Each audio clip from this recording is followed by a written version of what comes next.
Today we are going to discuss about ER modeling or entity relationship modeling.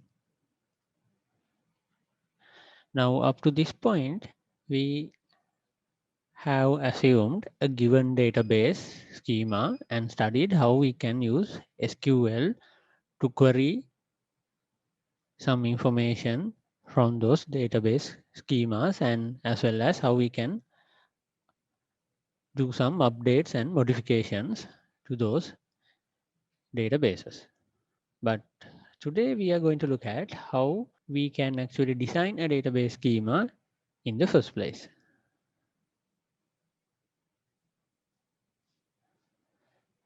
And for that, we are going to use a modeling technique known as the entity relationship modeling, or in short format, we call it as ER modeling.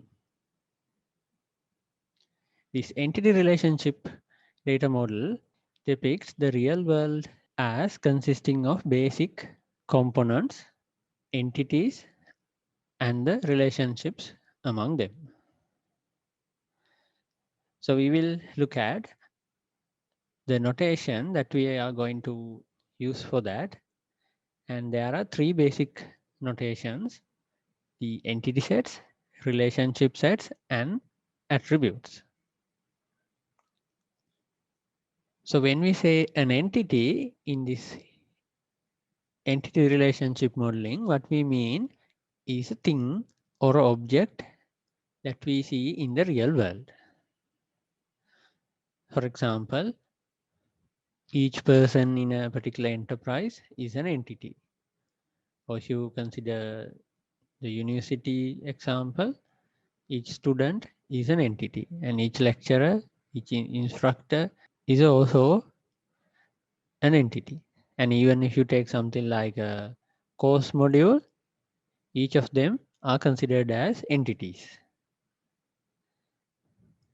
And these entities may have set of properties that defines or describes them. And values for some set of properties for a particular entity may help us uniquely identify that entity. For example, if you take an employee, they might have an employee number. Or if you take a student, they have a student index number. Or we can also use the NIC number, something that helps us to uniquely identify a particular entity. And when we consider a set of entities that is of the same type, we call it as the entity set. So something like if you consider each and every different student entity, when you take them all together, that is the student entity set. Or you take the employee entities and consider all of them as a set, we call it as an employee entity set.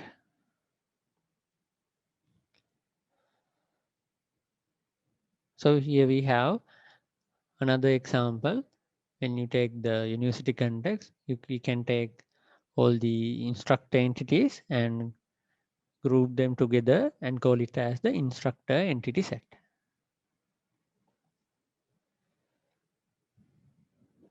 And an entity is represented by a set of attributes. So as I said, they are descriptive properties possessed by each of these entities. And so they basically describe the particular entity. And for each of these attributes, we will have a set of permitted values, and that is called the domain or the value set of that attribute. So that is very similar to the domain that we learned regarding SQL columns. For each column, we know that we can have a domain of value or the permitted set of values. So similarly, when we consider the attributes for entities, they also have a domain that is basically the set of all permitted values. And we will encounter different types of attributes like these composite attributes, which is an attribute that is composed of several smaller subparts. So something like if we consider the attribute of name for a particular person, the name will have several subparts like the first name, last name, and maybe initials and so on. And even if you take something like address, that will have some subparts like the street number, street name, city, and even country, or maybe even postal code, and so on. So that kind of attribute where we have multiple components, we call it them as composite attributes. And we will also have multi-valued attributes where an attribute can have multiple values for a specific entity. Something like if you consider the phone number for an employee entity, a particular employee may have multiple phone numbers. So that means for that employee, we will have multiple values for the attribute phone number. So that kind of attributes are called multi-valued attributes. And another different kind of attribute is the derived attribute, where the value of a particular attribute is derived from the values of other attributes. Let's say we have an entity representing the order at a supermarket. So we will have subtotal of the order, and we will have another attribute for discounts and maybe another attribute for tax and so on. And if you consider the total attributes, that is actually the calculated sum of other attributes like the subtotal minus discounts plus tax. So that is a calculated attribute or a derived attribute. The value depends on some other attribute values. So that is about entities. Now let's move on to relationship sets. A relationship is an association among several entities.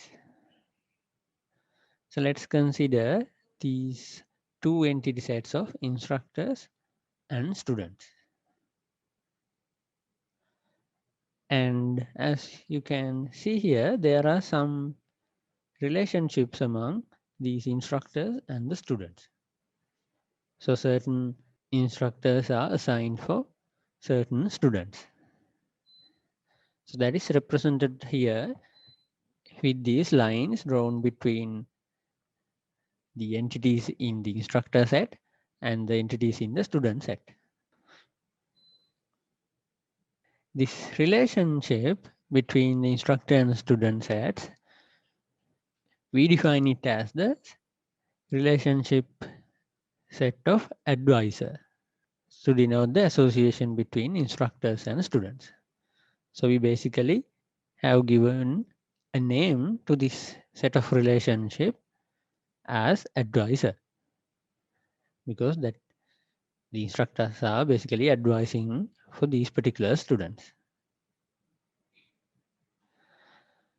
And this association between entity sets is referred to as participation. So as you can see from this diagram, you can see all the instructors in the instructor set have a line connected to them from the student entities side. So that means each of these instructors participates in the relationship set. And as you can see, this second instructor Cats participates in two relationships. One relationship with the student Shankar and another relationship with the student Sang. And all the other instructors have single in relationships with a single student. So all of these relationships together, we call it as the relationship set of advisor. And sometimes we may have situations where a relationship may also have attributes. For example, we can have an attribute starting date for the advisor relationship set. A date indicating when a particular instructor was assigned for a student. So we can denote that using as you see here in the diagram. For a particular relationship between an instructor and a student, we have now assigned a starting date, as you can see.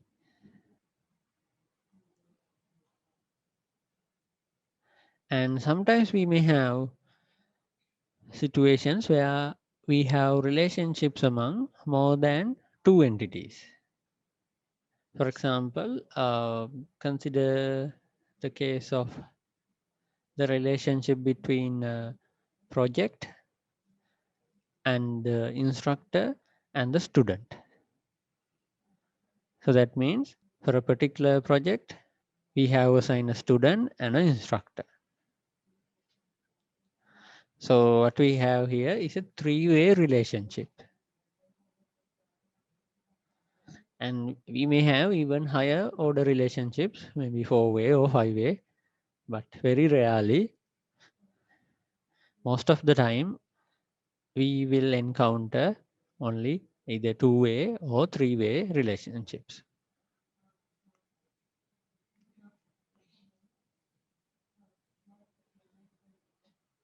And when we talk about relationships, we have to be familiar with this concept of mapping cardinalities. So this cardinality basically expresses the number of entities to which another entity can be associated with via a relationship.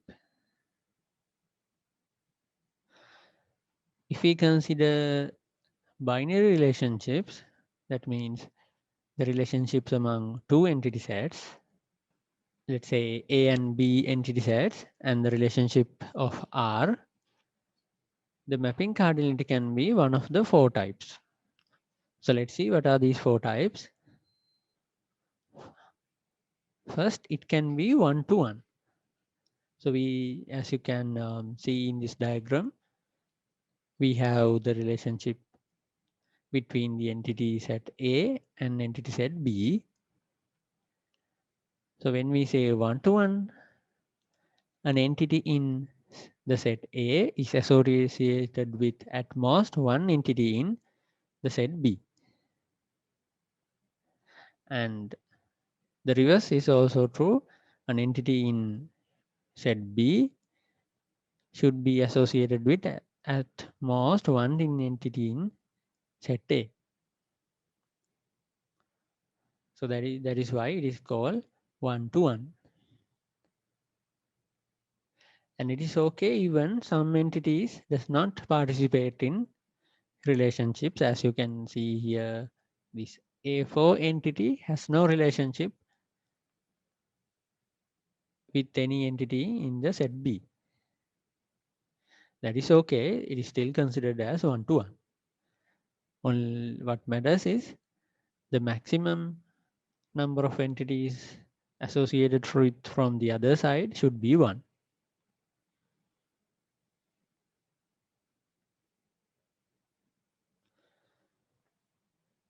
And the second case, one-to-many. An entity in set A is associated with zero or more of entities in set B. And an entity in B can be associated with at most one entity in A.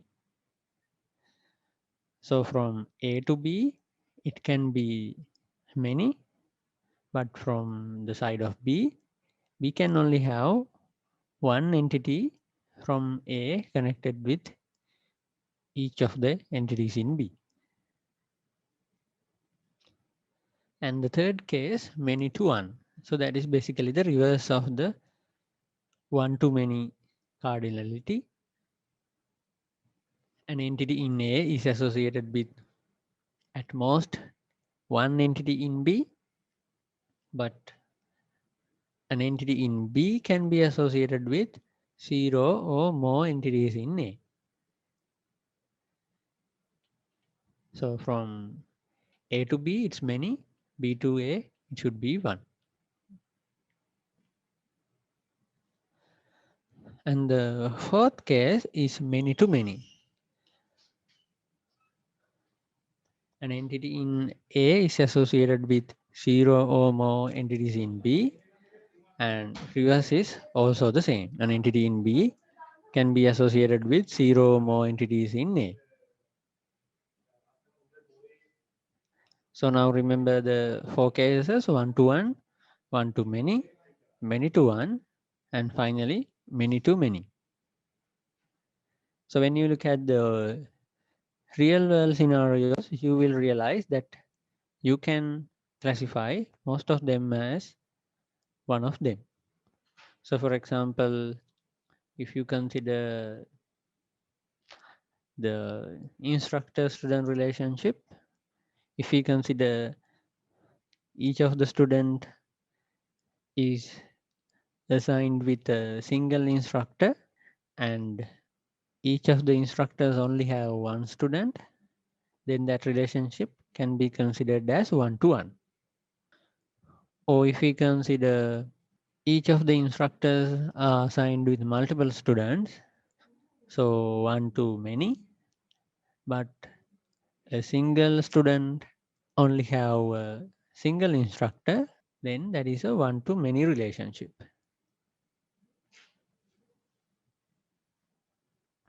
And when we consider the participation in a relationship, we can classify it under two cases, either total participation or partial participation. So what we mean by total participation is when each and every entity set, each and every entity in a particular entity set is involved in the relationship.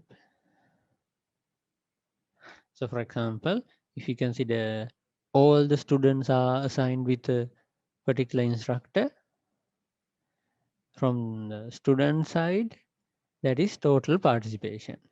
All the students participate in the relationship. But if you consider the partial participation, that is basically when not all entities are involved in the relationships. Maybe something like if consider the same relationship, some instructors may be assigned to students and some instructors may not be assigned to students. So then from that side, that is partial participation. Not all the instructors participate in that relationship.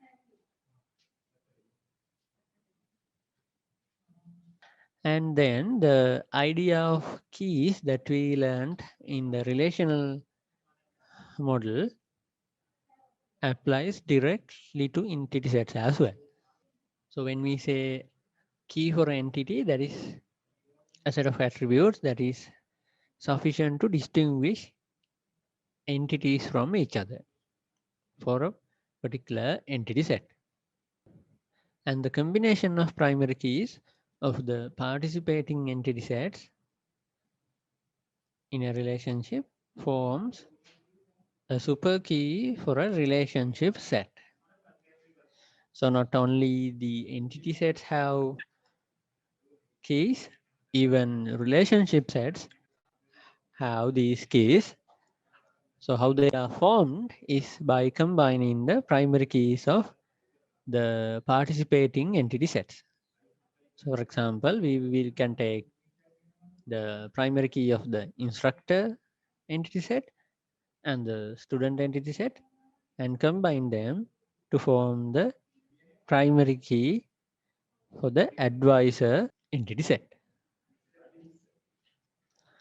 So that would be the student ID combined with the instructor ID.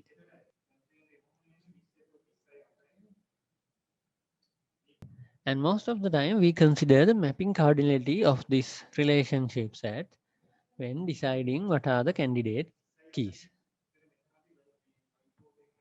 For example, if an instructor can advise only one student,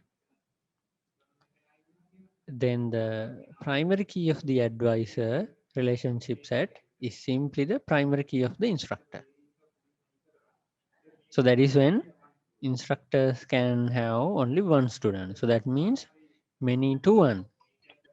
So in that case, we don't even have to combine the primary keys of both table. We can just take the primary key of the many side of the relationship.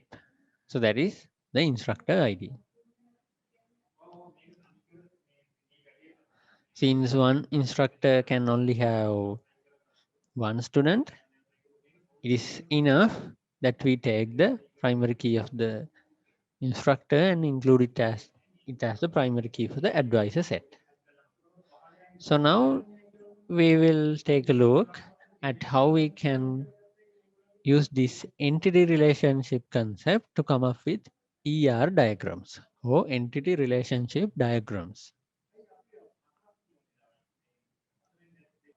So the basic structure for entity relationship diagrams is composed of few basic elements.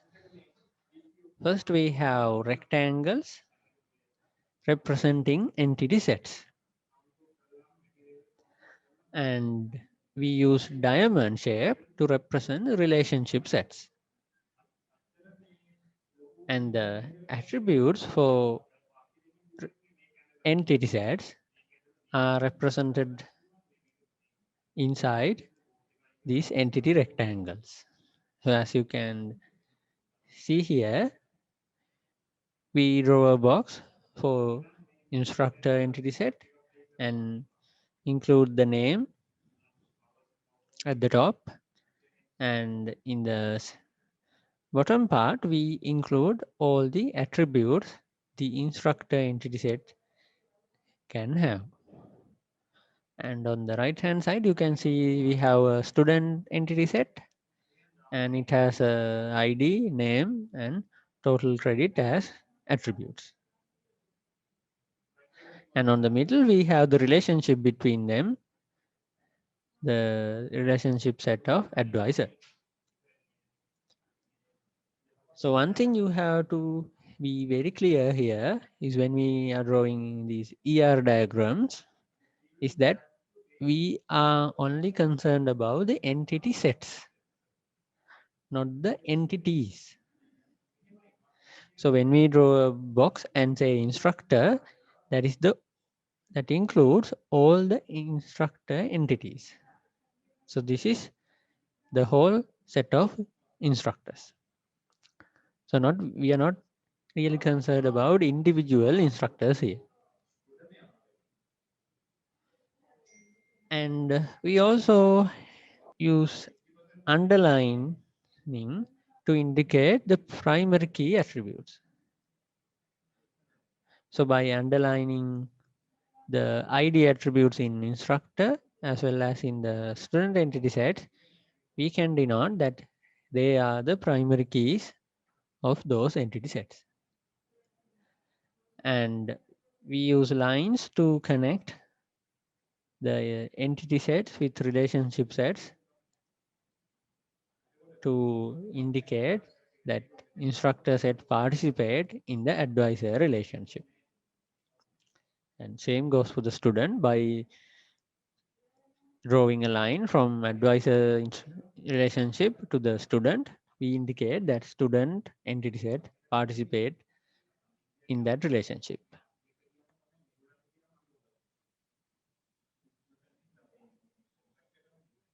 And as we learned that sometimes we may have attributes in relationship sets.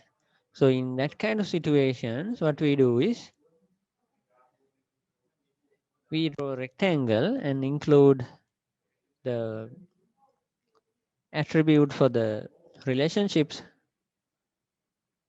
inside that box and connect that with the diamond using a dash line.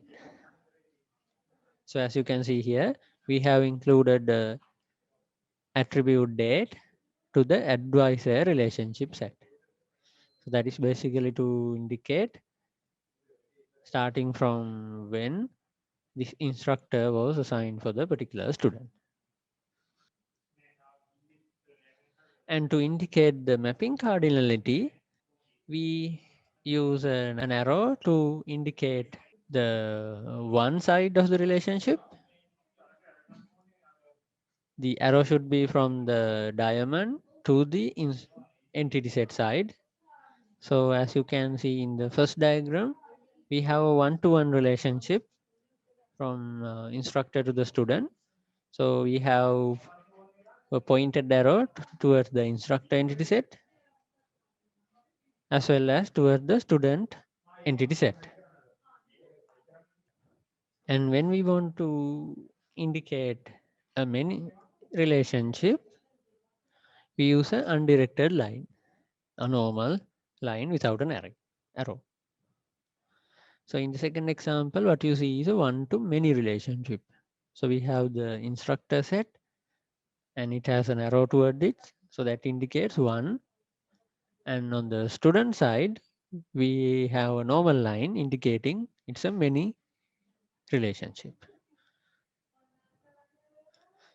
So how we can read that relationship is one instructor advises to many students, and from the student side, one student is assigned with one instructor. And the third example, so we have normal lines on both sides indicating it's a many to many relationship. So how we can read that is one instructor advises to many students. So let me show that again. So one instructor advises to many students, and from this side one student is assigned with many instructors. So that is how, when you see this, that you should be able to read that. If we go to this again, one instructor advises to one student and one student assigned with one instructor. And alternatively, the cardinality can be expressed by indicating the numbers as well.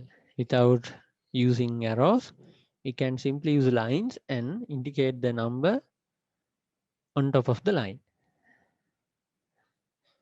And when we say want to indicate a one relationship, we can just indicate one. And when we have a many, we can either put M or a star. So as you can see in this example, we have one here, one here. So this says one employee manages one department, and from this side, one department is managed by one employee. So one to one. If you consider the second one customer places many orders, and from this side, one order is placed by one customer. So that is one to many. And let's try to read this as well. One employee belongs to one department, and one department have many employees. So that is many to one. Now let's look at how we can represent the participation in a relationship using the ZR diagram. And when we want to show the total participation, we represent that by using double lines connecting the entity set and the relationship. And when we have a partial participation, we use the normal single lines. So for example, let's say every student must enroll in a course, but not all the courses may have students. So then we will have something like this. We have student set, the course set, and the enrolled in relationship.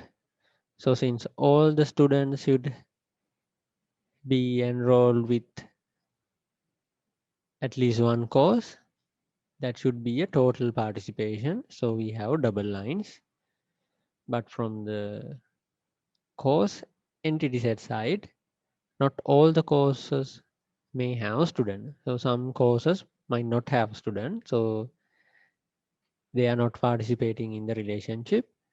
So we have just a single line indicating that's the partial participation.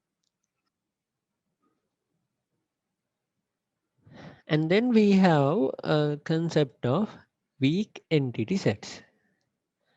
A weak entity set is an entity set that does not have an identifiable primary key, that when you look at that those entities in the real world, you can't identify attribute that you can use to uniquely identify each of these different entities. And the existence of that kind of a weak entity set depends on the existence of a identifying entity set. So let's take an example to clarify this. So let's say we have the context of some hotel booking system. So we have the entity set of hotels and we have the entity set of hotel rooms. And when you consider the entity set of room, the room can only exist with a hotel. When you consider the real world situation. So without a entity of hotel, a room entity can't really exist. So because of that, this room entity does not have a primary key that we can identify in the real world.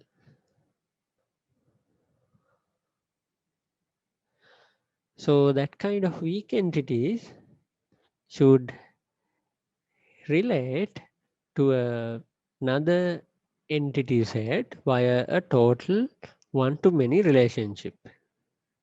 And that other entity set is known as the identifying entity set. So in this case, the identifying entity set would be the hotel entity set.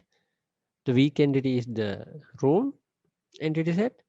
And if that room entity set to exist, it should relate to the hotel entity set via a total one-to-many relationship. So we have one-to-many relationship and it's a total participation. So all rooms should participate in this relationship. So that means, so the relationship is now named as hotel room. That means all the rooms should have a identifying hotel. To indicate that this is a weak entity set and identified using this relationship, we have indicated that as a double diamond. So that is how, when we look at an entity relationship diagram, when we see this double diamond, we know that the entity set connected from the total many side should be a weak entity set. That means it only exists related to this other side of the entity set. So this is known as the identifying entity set for the weak entity set of room.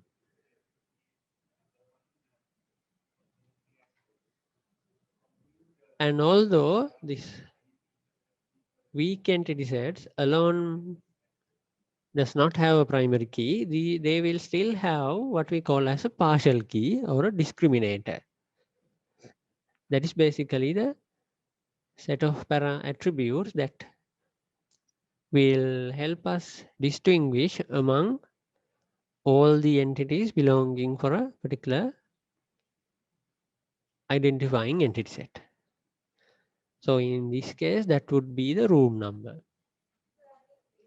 Since room number alone is not enough to identify each different room in the whole room entity set, that means in a particular hotel, we will have the room number 1, and even in a different hotel, we will have the room number 1. So we can't use room number as the primary key. That's why it became a weak entity set. But when you consider the all rooms belonging for a particular hotel, the room number can help us distinguish each of these different rooms belonging to that particular hotel. So that is known as the partial key. And we usually underline that with a dotted line or a dashed line.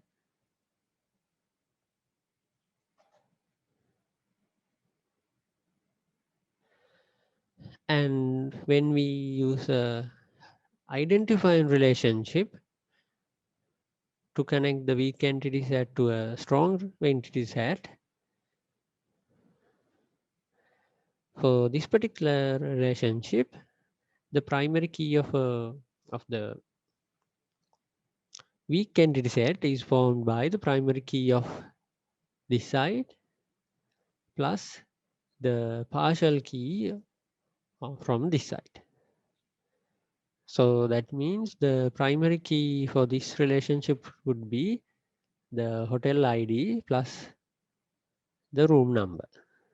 So if it is clear, let's do a small exercise. So here we have a small description of a particular scenario. So what you have to do is construct an ER diagram to model this particular scenario. So the first thing you should do here is try to identify what are the entity sets that we have to model in the scenario. So most of the time when you look at the nouns in a given description, that will give you an idea what would be the entity sets that you want to include. So if we keep reading this description, so the car insurance company whose customers, so that indicates we need to have an entity set for customers. And then it says own one or more cars. So cars or vehicles has to be another entity set. And each car has associated with it 0 to any number of recorded accidents. So that gives another hint. This is another entity set. And it also gives you an idea what kind of relationship it has with the car. 0 to any number of recorded accidents. And each insurance policy covers one car. So here we have another entity set. And has one or more premium payments. So here we have another potential entity set associated with it. So we have identified now 5 different entities. So let's see how we can actually draw an ER diagram for this. So let's first try to draw the entity sets that we have identified so far. So we have identified customer, and if we try to include some attributes here, we can have let's say NIC as a primary key, and maybe the name, address, and so on. And then we have identified the entity set of cars or vehicles. So let's say we have the primary key as the license number.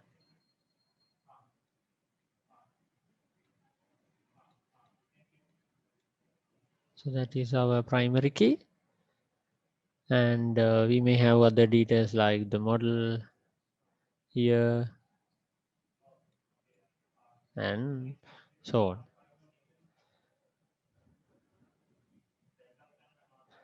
And so we also identified that a car may have faced accidents. So we have the entity set of accident here. So let's say just give an ID as the primary key and maybe the date and where it occurred and so on. So this is totally up to you what kind of attributes to include, since it is not given in the description. You can come up fill that using the common sense. And then it says a car may have policies. So let's say the insurance policy. So it may have a policy number, whatever, and the date that is starting from, and the date that it ends, and some certain other details. And finally, we should have another entity set for premium.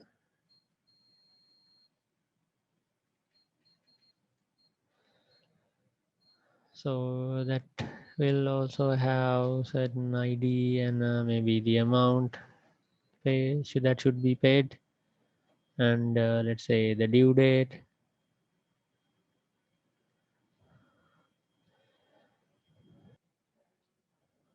And now what we have to do is we have to identify the relationships between them.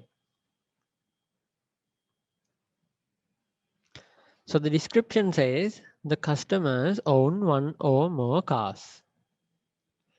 So that gives straight away that what kind of relationship we have between the customer and the car. The customer owns a car, one or more cars. So let's draw a diamond here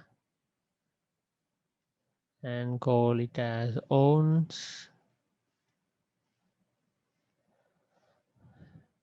And now we have to decide what kind of participation we have between them. So we have customer and car. So obviously all cars has to be owned by someone. So that indicates this should be total participation from this side. And since this is a car insurance company, all of their customers should own at least a single car. Otherwise, they would not be our customer or the company's customer. So again, this should be a total participation.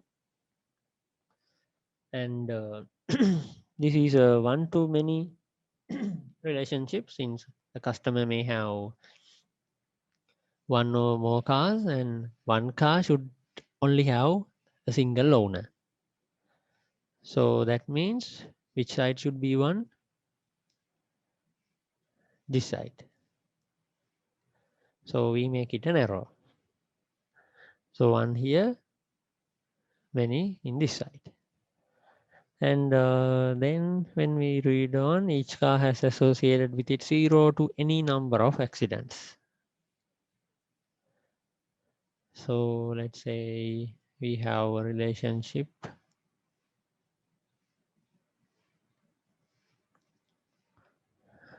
And let's say the car participated in accident.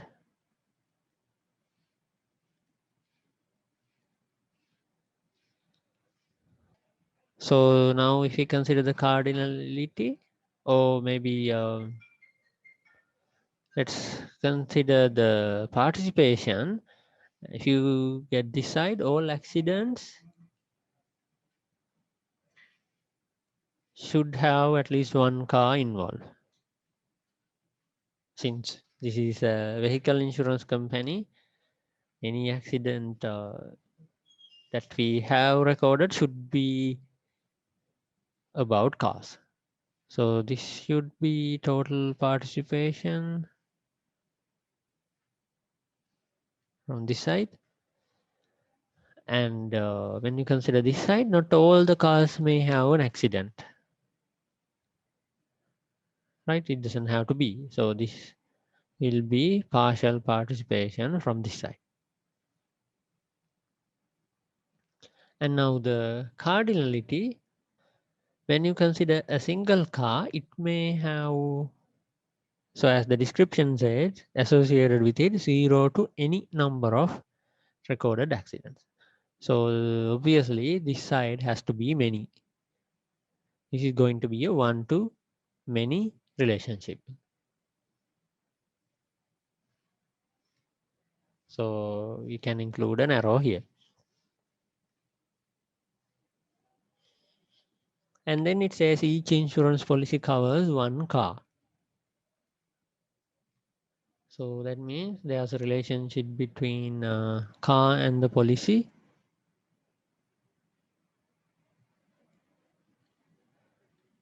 Covers. So for these relationships, you can have any meaningful name that gives the idea what the relationship is. So if you want, if you think you can have a better name, anything that makes sense should be okay. And the participation, so all the cars basically should have a policy, and each policy should have an associated car. Otherwise, it would not be a policy. So that means this should be total participation. This should also be total participation.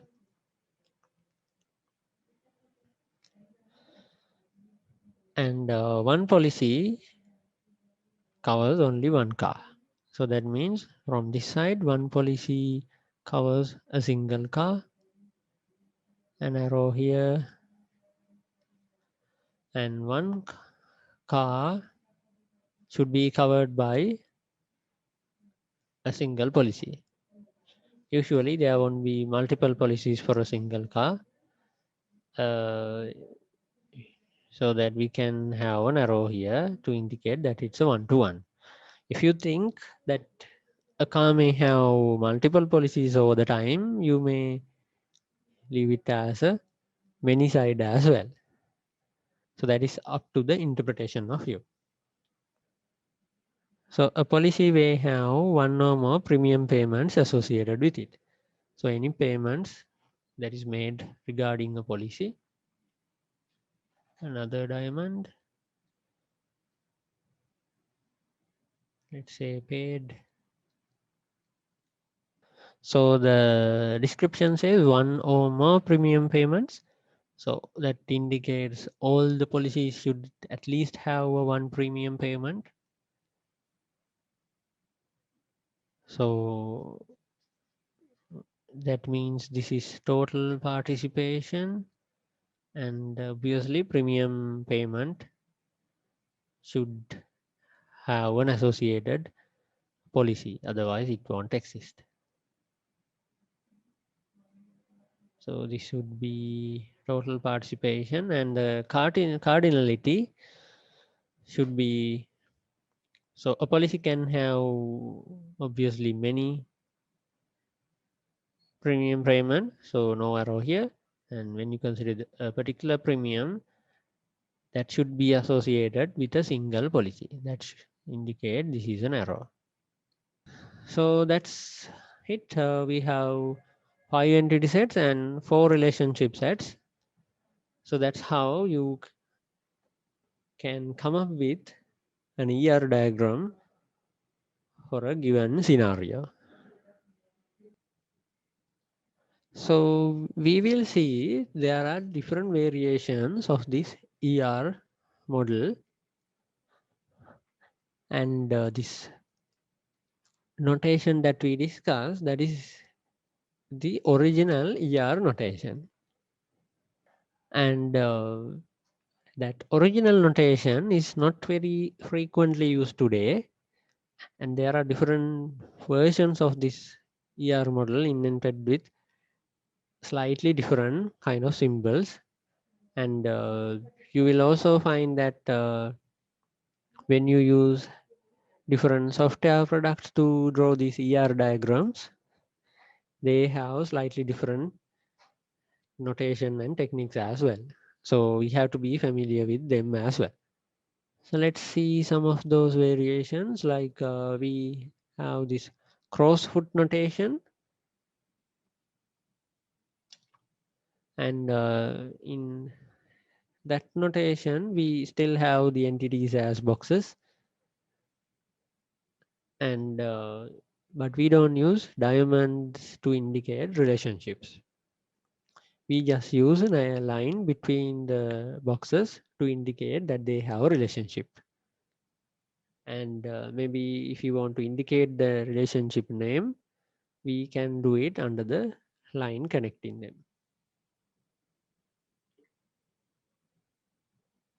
And we use different shapes at the end of the lines to represent the relative cardinality of the relationship.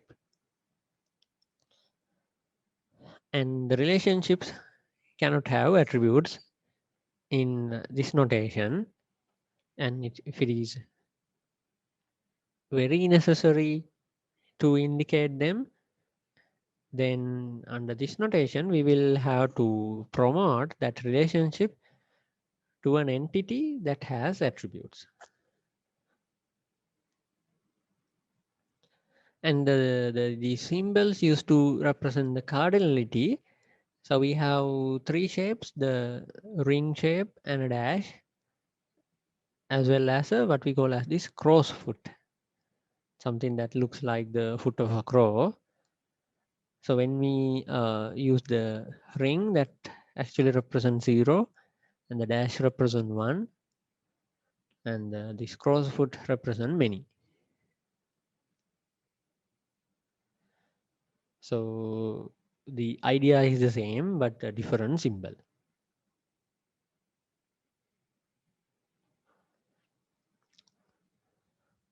So this is how we can use this crossfoot notation if you want to indicate 1 to 1, we will have 2 dashes on each side. And if it is many to many, so that means 0 or many, then we will have the crossfoot and the ring. And something like a 1 to 1, 1 to many relationship, we can have dashes on one side and crossfoot on the other side to indicate the many side.